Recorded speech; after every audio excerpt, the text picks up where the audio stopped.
మిత్రులందరికీ నమస్కారం.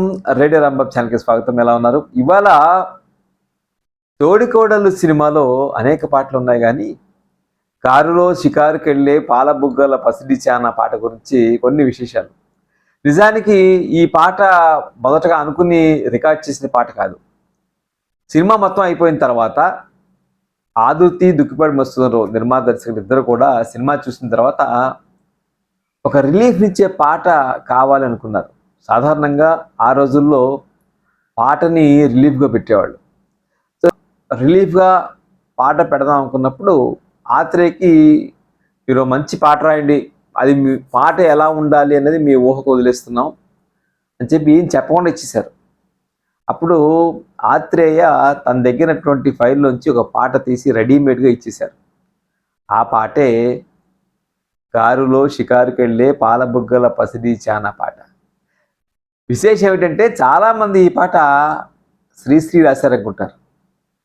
అలాగే డాక్టర్ చక్రవర్తిలో మనసున మనసై బ్రతుకున్న బ్రతుకే ఈ పాటని ఆత్రేయ రాశారనుకుంటారు. ఎందుకంటే ఆత్రేయ అనగానే మనసు కవి గుర్తుకొస్తారు కాబట్టి. ఆత్రేయ కారులో షికారుకెళ్ళే పాలబుగ్గల పసిడి చాన పాట రాశాడని చెప్పని చాలామందికి తెలియదు. ఈ శ్రీశ్రీ పాటనే అనుకుంటారు. ఇంతకీ ఆత్రేయ ఈ పాటని ఎలా రాశారు, అంత ఫాస్ట్గా ఆయన ఎలా ఇచ్చారంటే, ఆత్రేయ రెండు రకాల అవి చెప్తారు, దానికి వెర్షన్స్ లాంటివి.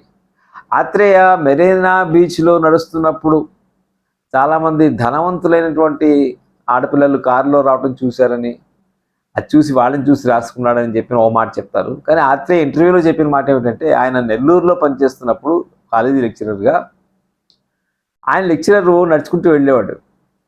చాలామంది డబ్బున్న పిల్లలు హాయిగా కారులో వచ్చేవాట. బహుశా అది ఆయన్ని ఈ పాట రాయడానికి పురికొల్పిందని చెప్పి ఆత్రేయ చెప్పుకున్న మాట.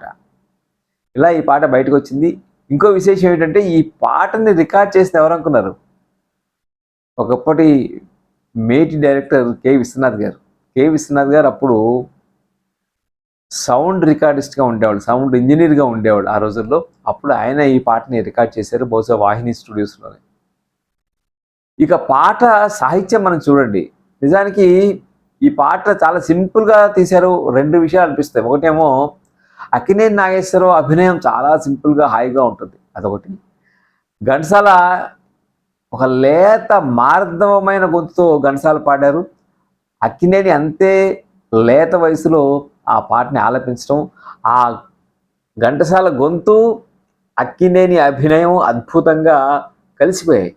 అది ఈ పాట గొప్పతనంగా నేను భావిస్తాను.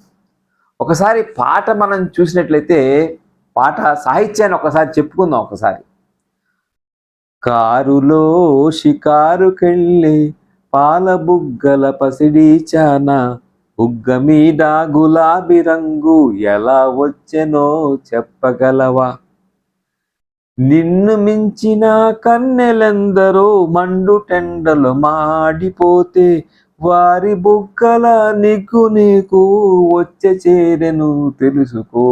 ఇది పల్లవిలా సాగిన తర్వాత, చలువరాతి మేడలోన కులుకుతావే కుర్రాదానా, మేడగట్టిన చలువరాయి ఎలా వచ్చెనో చెప్పగలవా.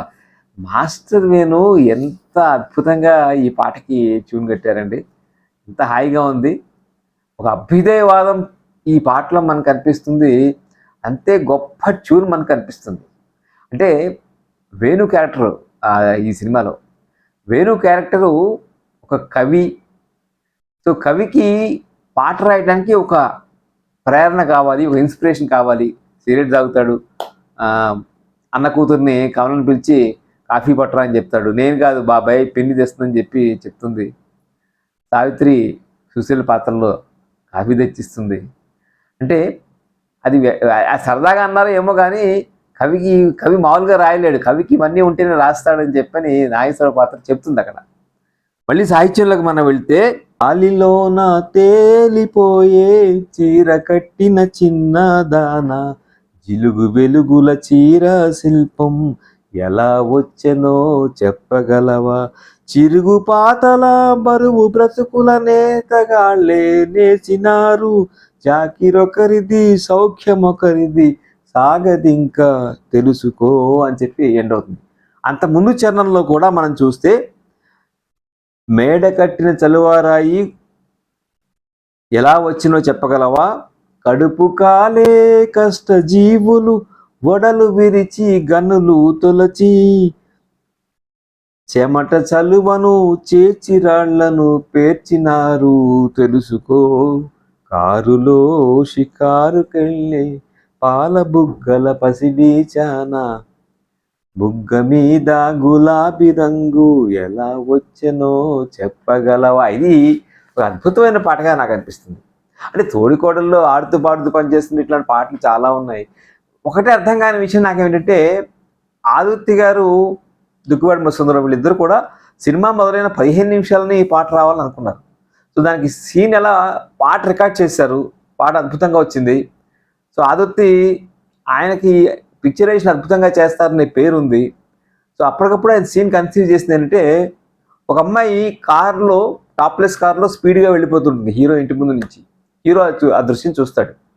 ఆ దృశ్యం చూసినప్పుడు అతనికి ఈ పాటకి కావాల్సినటువంటి ఎత్తుగడ దొరుకుతుంది అనమాట. సో తర్వాత ఆ అమ్మాయి డ్యాన్స్ చేసినట్టుగా కూడా చూపిస్తారు. సో ఊహించినప్పుడు చివరికి పాట అంతా అయిపోయిన తర్వాత హీరోయిన్ అడుగుతుంది, అంటే సావిత్రి అడుగుతుంది, ఇంతకీ ఎవరి గురించి మీరు ఈ పాట రాశారంటే, ఈ పాట నేను గురించే, నువ్వు అలా నీ చీర చెంగు అట్లా గాల్లో తేలుతున్నట్టుగా కనిపించింది నాకు, నిన్ను ఊహించుకునే రాశాను అని చెప్పి హీరో అంటే నాగేశ్వరరావు చెప్తాడు. అలా తోడికోడళ్ళు సినిమాలో ఈ యొక్క అద్భుతమైనటువంటి పాట చాలా కాలం వరకు నేను కూడా శ్రీశ్రీ రాసిన పాట అని చెప్పి అనుకునేవాడిని. తర్వాత కాలంలో తెలిసింది శ్రీశ్రీ కాదు, రాసింది ఆత్రేయ అని చెప్పని. సో ఆత్రేయ ఆయన చూడండి ఒక పాట ఎప్పుడో రాసి పెట్టినారు. ఆత్రేయ గురించి ఇంకోటి చెప్తారు, ఎల్వి ప్రసాద్ గారు సంసారం తీశారు కదా, ఆ సంసారం సినిమాకి ఇచ్చారు ఈ పాటని. అయితే ఆయనకిను ఎల్వి ప్రసాద్ గారికి డిఫరెన్సెస్ వచ్చాయని, అందుకని మళ్ళీ పాట తీసేసుకున్నారని కూడా ఒక మాట ఉంది, కానీ అది వాస్తవం కాదుట. నిజానికి సంసారం వేరే పేరుతోటి ఆత్రేయ స్నేహితులు సినిమా తీస్తుంటే ఆయన కథా మాటలు పాటలు రాసిచ్చారు, అందులో ఈ పాట ఉన్నమాట వాస్తవమే. అయితే ఆ సంస్థ వాళ్ళు తీయలేక ఆ సంస్థ మూతపడింది, కాబట్టి అది చిత్రీకరణ దాకా వెళ్ళలేదు, రికార్డింగ్ దాకా కూడా వెళ్ళలేదు. సో ఆ సంసారం వేరు, ఎల్వి ప్రసాద్ గారు తీసిన సంసారం వేరు. కానీ ఆయనకి ప్రేరణ మాత్రం ఆయనకు నెల్లూరులో ఒక కాలేజీలో పనిచేస్తున్నప్పుడు ఆ కాలేజీ పిల్లలు కారులో రావటం చూసినప్పుడు ఆయనకు అనిపించిన థాట్ని అప్పటికప్పుడు పాటగా రాయటం జరిగింది. ఇది తోడికోడళ్ళు చిత్రంలో కారులో షికారుకి వెళ్ళే పాలబుగ్గల పసిడి చానా అన్నటువంటి పాట యొక్క ఒక నేపథ్యం, బ్యాక్గ్రౌండ్ ఏ విధంగా ఆ పాటని ఇంక్లూడ్ చేసేది నాకు అనిపిస్తుంది. ఈ సినిమాకి అఫ్కోర్స్ రాష్ట్రపతి ప్రశంసా పత్రం కూడా మెరిట్ సర్టిఫికేట్ వచ్చింది. ఒక 5-6 కేంద్రాల్లో 100 రోజులు ఆడింది, మంచి హిట్ సినిమాగా పేరు తెచ్చుకుంది. ఇంతకీ నిష్కృతి అనేటువంటి ఒక బెంగాలీ నవల ఆధారంగా తీశారు. బహుశా ఆ సినిమా 53లో వచ్చింది. నిష్కృతి నవల ఆధారంగా 53లో సినిమా వస్తే దాన్ని మళ్ళీ వీళ్ళు రైట్స్ కొని 57లో సినిమాగా తీశారు. అంటే ఆ రోజుల్లో బెంగాలీ నవలలు, బెంగాలీ చిత్రాలని రీమేక్ చేయటం అనేది తెలుగులో ముఖ్యంగా అన్నపూర్ణ స్టూడియోస్ వాళ్ళు, అన్నపూర్ణ పిక్చర్స్ వాళ్ళు, అంటే మధుసూదనరావు గారు, దుక్కిపాటి మధుసూదనరావు గారు బాగా అటెంప్ట్ చేసేవారు ఆ రోజుల్లో. అలా తోడికోడళ్ళు సినిమా అది బెంగాలీ నవలైనా కూడా తెలుగులో అద్భుతంగా అడాప్ట్ చేశారు. ముఖ్యంగా కన్నాంబ, సావిత్రి వాళ్ళిద్దరి మధ్య, అన్నపూర్ణ సుశీల పాత్రలాగా వాళ్ళిద్దరి మధ్య ఉన్నటువంటి ఒక కెమిస్ట్రీ అంటాం కదా, ఒక బాడీ లాంగ్వేజ్ కెమిస్ట్రీ ఎంత అద్భుతంగా ఆ సినిమాని తీయగలిగారా అని చెప్పి అనిపిస్తుంది.